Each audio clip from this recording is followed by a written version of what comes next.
Beaucoup d'athlètes choisissent de s'entraîner dans des conditions extrêmes d'altitude. Cette décision peut sembler étrange, mais en réalité, elle répond à des objectifs bien précis. En altitude, l'air se fait plus rare, la pression atmosphérique diminue et avec elle, la quantité d'oxygène disponible à chaque inspiration. En conséquence, chaque souffle devient plus difficile et chaque effort plus exigeant. Mais face à ce stress, le corps s'adapte et c'est justement ça qui est recherché par les athlètes. Parce que ces adaptations peuvent leur permettre de faire la différence lors des compétitions à une faible altitude. Mais alors, comment ça fonctionne exactement? Et pourquoi ces adaptations sont-elles bénéfiques? Pour répondre à ces questions, on va retrouver Lucas. Vous le connaissez déjà, Lucas, c'est un sportif sérieux et régulier. Mais surtout, il est curieux. Curieux de savoir ce que son corps est capable de faire s'il le met à l'épreuve. Alors il a voulu tenter l'expérience. Mais avant de nous intéresser aux conséquences sur le corps, il faut comprendre ce qui change réellement quand on prend de l'altitude. En fait, plus on monte, plus la pression atmosphérique diminue et plus l'air se fait rare. Et ce changement modifie directement ce que notre corps reçoit à chaque inspiration.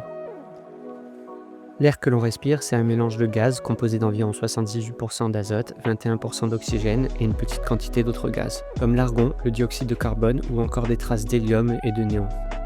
Ces pourcentages restent identiques peu importe l'altitude. Ce n'est donc pas la proportion d'oxygène qui diminue, mais bien le nombre total de molécules contenues dans un même volume d'air. Imaginez un bocal de billes. Ce bocal représente le volume d'air que tu respires, peu importe l'altitude. Les billes, quant à elles, représentent les molécules de gaz. Au niveau de la mer, le bocal est bien rempli. Les billes sont serrées et chaque fois que tu ouvres le bocal, tu as facilement accès à une grande quantité de billes. Eh bien, c'est pareil pour la respiration. Au niveau de la mer, tu respires une grande quantité de molécules d'oxygène.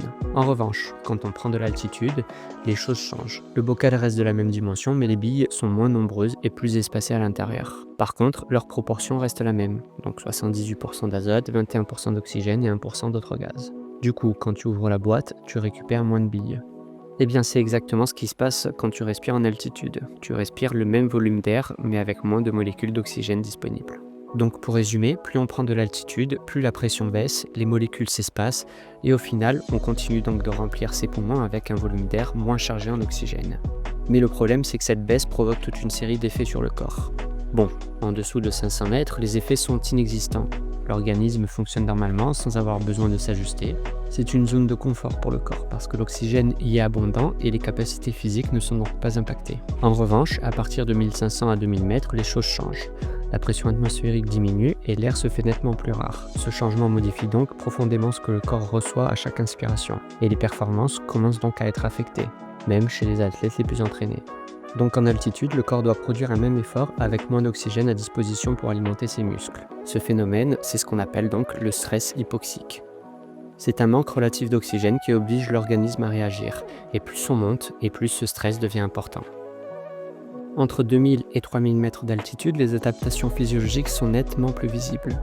Avec l'altitude, le corps détecte le manque relatif d'oxygène et déclenche toute une série de réponses pour tenter de compenser ce manque. C'est aussi dans cette zone que les effets secondaires peuvent commencer à se faire apparaître. Certaines personnes ressentent des maux de tête persistants ou alors ils ont du mal à dormir, ou encore ils perdent l'appétit. Et parfois, une montée trop rapide en altitude peut entraîner ce qu'on appelle le mal aigu des montagnes. Ce syndrome, dû à une mauvaise acclimatation, se manifeste par une fatigue intense, des nausées, des vertiges et peut, dans des formes plus graves, évoluer vers des complications plus sérieuses si la personne ne redescend pas rapidement. Donc, même si cette altitude est souvent choisie pour l'entraînement, elle demande un minimum de précaution et de temps d'adaptation. Et si on continue de monter en altitude, à plus de 3000 mètres, l'organisme est soumis à une contrainte extrême.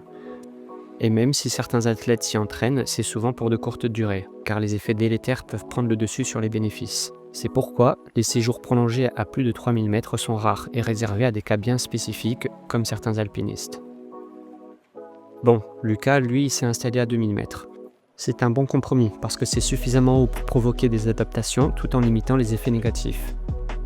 Ce que Lucas ressent au début est assez classique. Des essoufflements, des jambes lourdes et un sommeil perturbé, mais son corps va s'adapter aux conditions.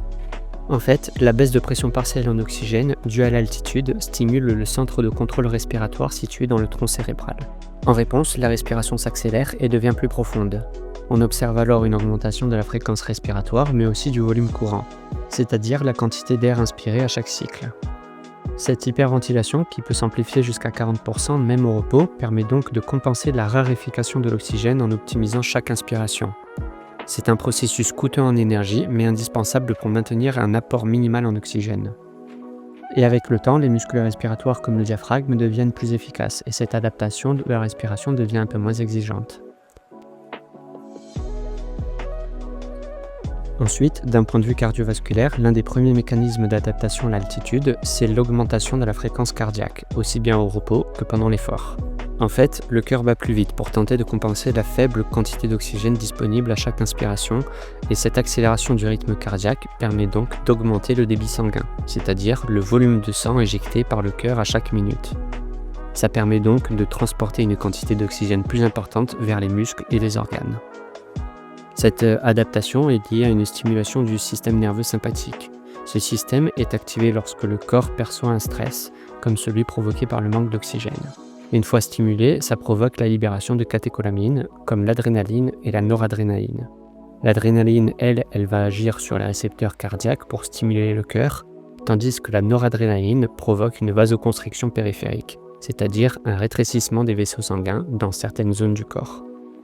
Ces hormones augmentent donc la fréquence cardiaque, la force de contraction du cœur et contribuent à rediriger le flux sanguin vers les organes vitaux et les muscles actifs.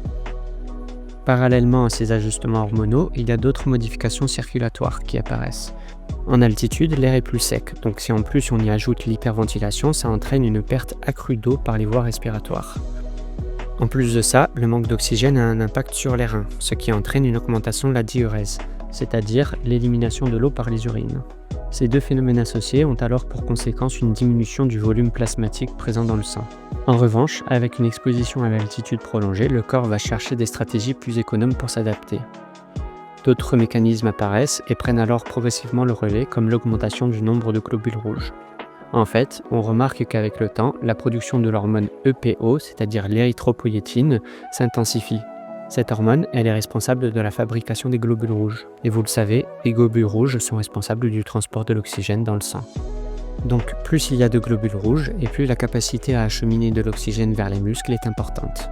Ce phénomène est donc l'une des raisons principales pour lesquelles l'entraînement en altitude peut contribuer à améliorer la performance des athlètes. Si on s'intéresse maintenant aux conséquences musculaires, on remarque des adaptations plus subtiles. Dans un premier temps, les muscles semblent moins performants, l'effort paraît plus difficile et la récupération plus lente.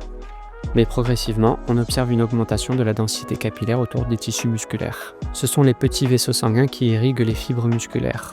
Cette augmentation améliore donc l'apport en oxygène aux muscles et favorise ainsi l'endurance. Et enfin, sur le plan métabolique, l'entraînement en altitude peut entraîner un phénomène contre-intuitif que l'on appelle le paradoxe du lactate. En théorie, lorsqu'un muscle manque d'oxygène, il produit davantage de lactate, parce que dans ce cas-là, les muscles utilisent la glycolyse anaérobie pour produire de l'énergie. Pourtant, en altitude, alors même que l'oxygène s'est fait plus rare, on observe parfois une baisse de la concentration de lactate dans le sang lors de l'effort. Ce paradoxe pourrait s'expliquer par une réduction de la capacité des muscles à utiliser le glucose comme source d'énergie au profit d'une plus grande mobilisation des acides gras, dont l'oxydation produit moins de lactate. Le corps a donc appris à ajuster ses stratégies métaboliques pour continuer à fonctionner avec un apport limité en oxygène. Et voilà, après 2 semaines passées là-haut, Lucas redescend au niveau de la mer.